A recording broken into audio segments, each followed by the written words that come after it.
My phone buzzed on the counter. I had just sat down with a lukewarm mug of instant coffee and a slice of dry toast. It was 6:37 a.m. Tuesday, February 13th. I remember that because it was the first morning in weeks I didn't have to babysit. I picked up the phone, saw my daughter-in-law's name, and pressed play. At first, just her voice.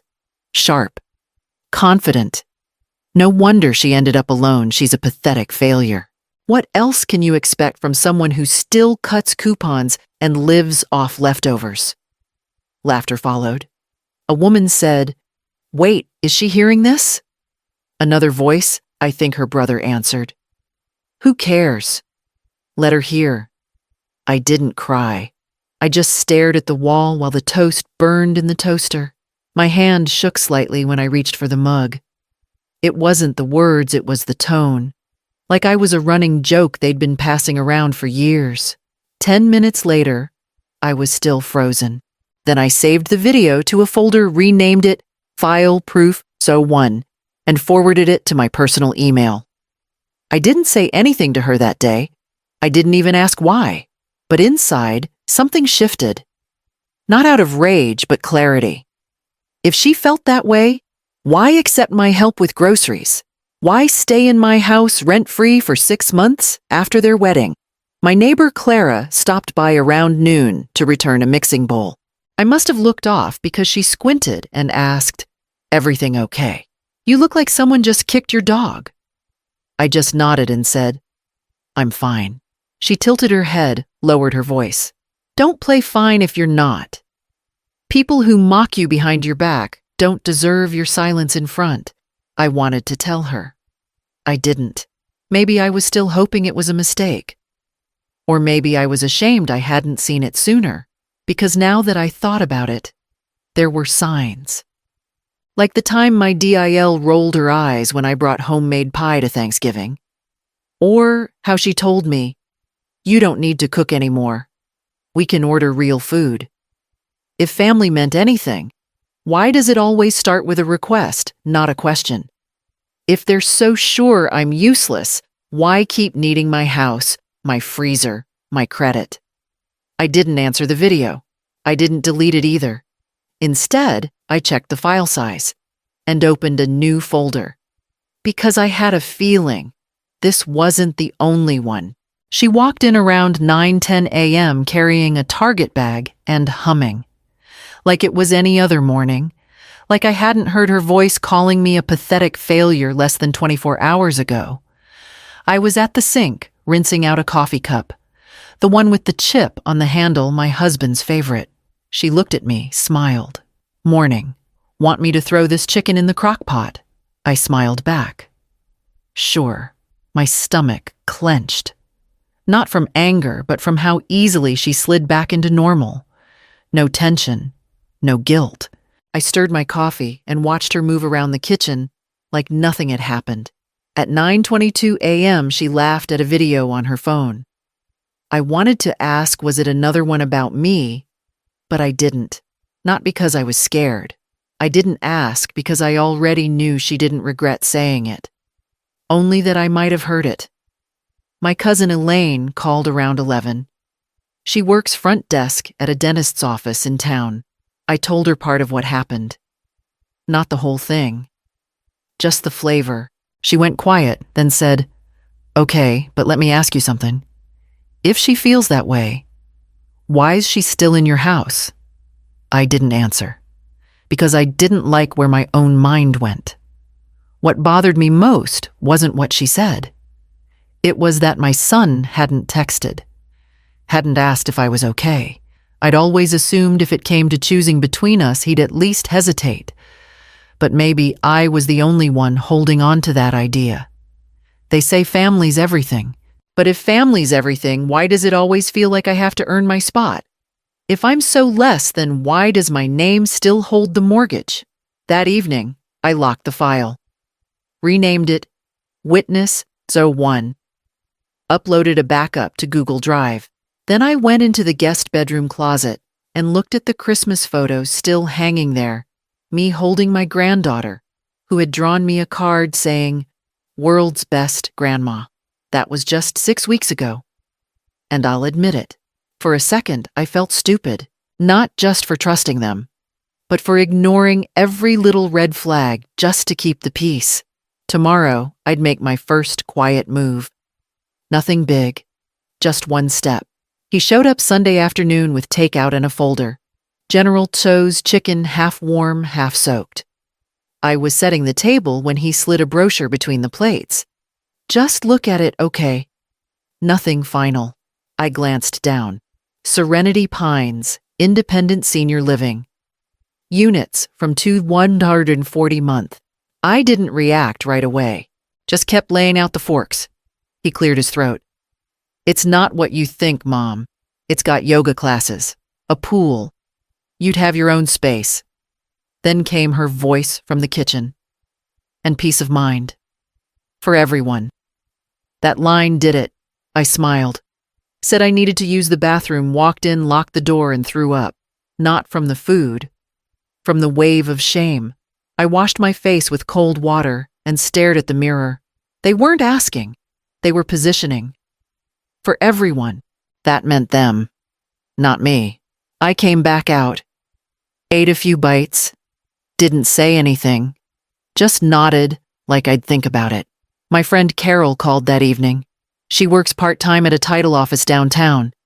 I told her they want me to downsize. She asked straight out, did they talk to a realtor? Yet I said I didn't know. She replied, find out. Don't wait until there's a lockbox on your porch. I checked the deed again that night, pulled the paper from my red folder in the drawer under the toaster. It was still there, my name, full ownership signed and notarized in 2004 after Bill passed. And yet, they talk like the house is already theirs. Like I'm just the slow, stubborn hurdle in the way of their new open-concept kitchen. If I'm such a burden, why are they so eager to own what I have? If we care about you is real, why does it sound like a warning? And truth is, I saw signs. Months ago, when she started labeling the garage boxes, when he asked for the HOA login, I wanted to believe it was help. Maybe I just didn't want to believe they were capable of this. I stayed quiet at dinner. But after they left, I printed a second copy of the deed. Just in case. Tuesday morning, February 27th, 7:48 a.m. I was in my robe sipping burnt coffee from the same chipped mug. I opened the bottom drawer of the file cabinet where I keep everything: birth certificates, utility bills, death certificate. I started counting folders like I always do. Property taxes, trust, car title. But the trust folder felt too light. I opened it. 1, 2, 3 documents missing. My chest went tight. There was a form they'd brought over weeks ago right before their New Year's trip to Tahoe. It's just for emergency access, she'd said. In case something happens to you, we won't have to jump through hoops. My son nodded beside her, arms crossed. I remember. I didn't ask many questions. I just signed. January 3rd. I remember the pen. I remember my hand hesitating. I sat down on the carpet. The folder in my lap felt like it weighed a ton. If it was really nothing, why did they keep the signed copy? I called the bank. Said I wanted to verify my account access and any recent changes. The woman on the phone, Ashley, maybe mid-30s, cheerful voice, paused halfway through. There was a request to update secondary authorization on February 6th. It lists a joint access clause through a family trust. I froze. What does that mean? I asked. She lowered her voice. It means they can speak and act on your behalf, unless revoked. I didn't say anything for a few seconds. Then I forced a laugh and said I'd call back later. I'd told myself they were just getting organized, helping me stay on top of things. But if that's true, why wasn't I holding the original paperwork? That night, I called Carol again. She said, "You didn't notarize it right." I told her I wasn't sure. Then you better find out fast. Because if it was notarized without your full knowledge, that's not helping. That's fraud. I stared at the wall and felt something else. Shame. I'd ignored that tight feeling in my gut, just to avoid another tense dinner. And now, my name might not even be enough. I didn't sleep much that night, just kept replaying their faces, how calm they looked when I signed. March 1st, 11:32 a.m. I forwarded the video to myself, then attached it to a separate email addressed to mramosalawofficecleveland.com. Subject line: audio review, time sensitive. I added no message, just sent it. 10 minutes later, I took the USB drive to a local tech shop on West 117th, next to the tire center. The sign out front still says, "Phone, Fix, and Vape." Inside, a young guy named Trey helped me. Early 20s nose ring, wore a faded hoodie with Tool on the front. I asked if he could extract the audio, get a timestamp, and tell me if it had been edited. He watched 10 seconds, paused it, and asked, "You want me to keep a copy or just verify authenticity?" I told him, "Just verify." He nodded, clicked around, then said quietly, "That's her voice. No filters, background matches, open kitchen audio, and the phone file's original no compression artifacts." I sat there, no emotion, no flinch, just a calm I hadn't felt in weeks.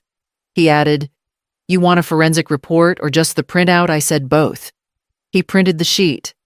Signature timestamp software logs. Charged me $48. I paid in cash. As I was leaving, he looked at me and said, "Most people freak out when they bring this kind of thing in. You didn't blink." I replied, "I already did that part." That night, I placed the printout and the USB copy in an old cookie tin, round blue, with faded snowflakes, and tucked it under the linen stack in the hallway closet. That tin used to hold shortbread. Now it holds my spine. Part of me hated that it came to this, that I needed a technician and a lawyer to confirm what I already knew in my gut, but I'd let too many things slide in the name of keeping peace. That peace had cost me legal ground. And if family means trust, why am I the one collecting evidence? Carol called that night. I told her I'd verified the video. She just said, "Good. Don't show your hand yet." So I didn't, but I made another copy the next day, just in case the tin went missing. March 4th, noon 6 a.m. I brewed the coffee myself, medium roast, old school drip. Set 2 mugs down at the kitchen table. Hers said, "Mom Fuel" in pink letters, a Christmas gift I never liked. I hit record on the phone, face down, screen dimmed. She walked in wearing yoga pants and a zip hoodie, smiling like nothing ever happened. "Can we talk?" I asked, handing her the mug. "Sure," she said, blowing on the rim. "What's up?" I didn't jump into it. I mentioned the trust casually, asked how she'd explain it to, say, a neighbor why she and my son had me sign those papers. She didn't blink. "You said yes. You trust us. That's what families do." I nodded. "So if I hadn't signed, what would have happened?" She laughed. "Well, we would have had to find another way. But you did so. So it's my fault if anything goes wrong." Her smile didn't fade, but her voice cooled. "You're making this dramatic. It's for your own protection." I stared at her for a beat. "Then why did you call me a pathetic failure to your family?" She paused. Too long. Then, shrugging, she said, "Everyone vents. Don't take it so personally." There it was. No apology. No regret. Just dismissal. I sipped the coffee, didn't flinch. My fingers were shaking under the table, though. I thought of how many holidays I'd held here, how many pictures had her face in them, and how easily she could fake warmth. I sent the clip to my lawyer that afternoon. Subject line, follow-up. Later, I told Carol what happened. She just muttered, "And she still thinks you're clueless." I should have seen this coming. Last Thanksgiving, when she forgot to give me a seat at the table, I made excuses. Told myself it was a mix-up. But I'd been training myself to ignore signs just to keep my son in my life. Or maybe my grandson. God, I missed him. He used to run to the door when he saw me. Now I wasn't even sure if he knew I still lived here. I saved the audio file twice, once to the cloud, once to a flash drive in my sock drawer. Then I looked at the calendar. March 10th was circled, the day I'd finally act. March 10th, 3:30 p.m. I texted, "Let's all sit down with Linda." Just that. No extra words, no emojis. I'd met Linda, our old family lawyer, for lunch the day before at Miller's Diner. She brought her yellow folder. I brought my backup drive. I paid the 14 or 60 tab in cash. My son replied, "Sure," within 5 minutes. My daughter-in-law added, "Finally." Communication. I didn't answer. I just brewed the coffee like normal, wiped the kitchen table twice, and set 3 chairs, 2 facing 1. When they walked in, they were loud, laughing about someone cutting them off on I-95. He wore his gray Patagonia vest. She had her sunglasses still in her hair like a crown. They saw Linda blinked. My son's voice cracked. "Wait, Linda, Linda." "Yes," I said, "the Linda who notarized your marriage license. The one who saw me co-sign the refinancing in 2019. That Linda." Linda didn't even smile. She opened her folder and said, "Shall we begin?" My daughter-in-law stayed standing. My son looked like he wanted to bolt. He sat. She didn't. Linda asked simple questions. About the trust. About the signatures. About the intent behind asking me to vacate the house. My son said it was just future planning. Linda nodded, then asked if your mother's name is still on the deed and she hasn't consented to any sale. "What exactly are you planning to do?" He didn't have an answer. I turned to them and asked, "If it's all about caring for me, why does it start with legal pressure? Why not ask me what I want?" They both stared at the table. My daughter-in-law finally muttered, "This wasn't supposed to get formal." I looked at her. "Then why send me forms to sign, not invitations to talk?" That night, Carol called. I told her everything. She just said, "Well, now they know you're not bluffing." Then she added, "They still think you'll fold." "You won't, right?" I didn't answer. I looked at the mug I'd left on the counter. My grandson's little scribble still faintly visible on the side. Linda said she'd follow up in writing. I asked her to include everything, especially the part about coercion. I had one more step to take. March 17th, 7:02 a.m. Linda placed her phone face up on the table and pressed play. No intro, no warning, just my daughter-in-law's voice laughing. Then she's a pathetic failure. Can't even manage her own damn life. The background chatter of her family. More laughter. A second voice saying, "Why is she still living there anyway?" Silence followed. My son stared at the grain of the table. My daughter-in-law blinked, then said flatly, "That was a joke. You know how families joke." Linda didn't flinch. Do jokes usually come with timestamps and background witnesses? I didn't say anything. I just looked at my son and asked, "If that was said about your wife by my side of the family, would you laugh too?" He didn't respond. I added, "If I'm so incapable, why'd you use my name to secure a $485K loan? If you're doing fine, why was my credit score involved?" He shifted in his chair. She crossed her arms. "We thought we were one unit, a family," she snapped. "Then why did your first move involve a secret refinance and forged trust documents?" I said. "Family doesn't start with hiding signatures." Linda slid a folder toward them. "This is your original request to have the deed amended and the trust dissolved. Would you like to revisit that?" They didn't answer, but their faces did. My son let out a long breath and finally looked at me. Not with anger, just confusion, like he didn't recognize who I was now. I did feel something deep in my chest, a pinch of regret. I had missed signs 2 years ago when she offered to help manage my online banking, when he said, "Let her handle the tax stuff. Mom, you always stress about it." I'd smiled and nodded, like a fool. Carol, who sat in the back, leaned over and whispered, "You okay?" I nodded.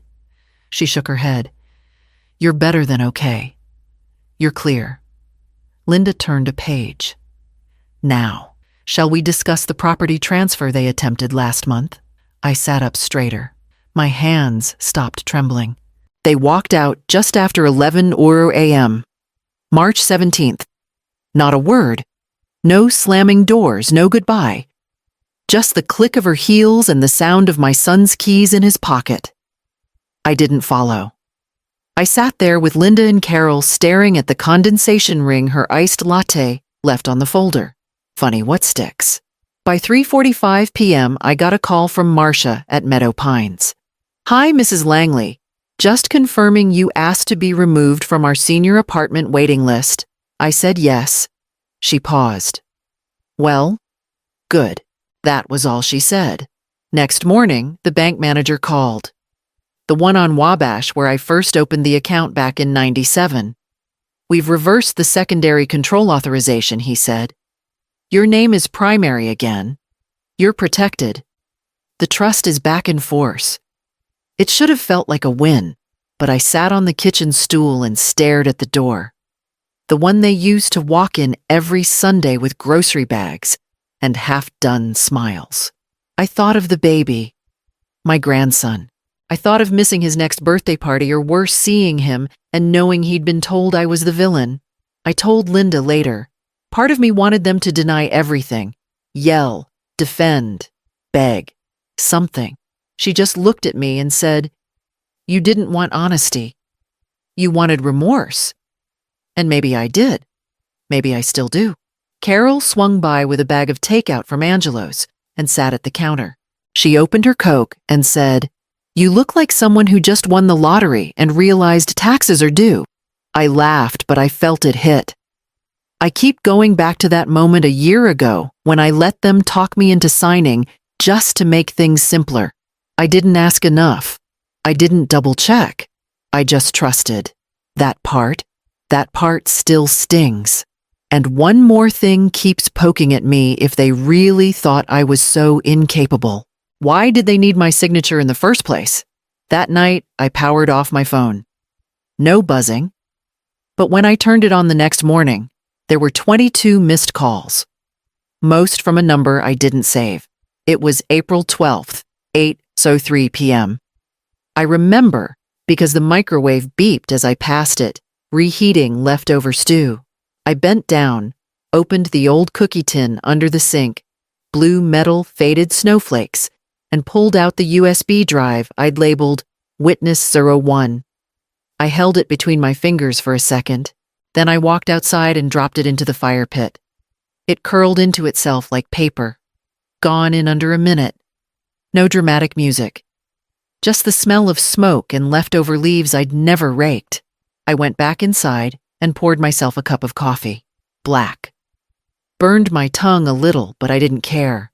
I wrapped my hands around the mug and sat down. I was still shaking, but I was here. Still in this house. Still me. Carol called just to check in. I told her what I did. She didn't pause. Just said good. That file was never the power. You were. I didn't answer.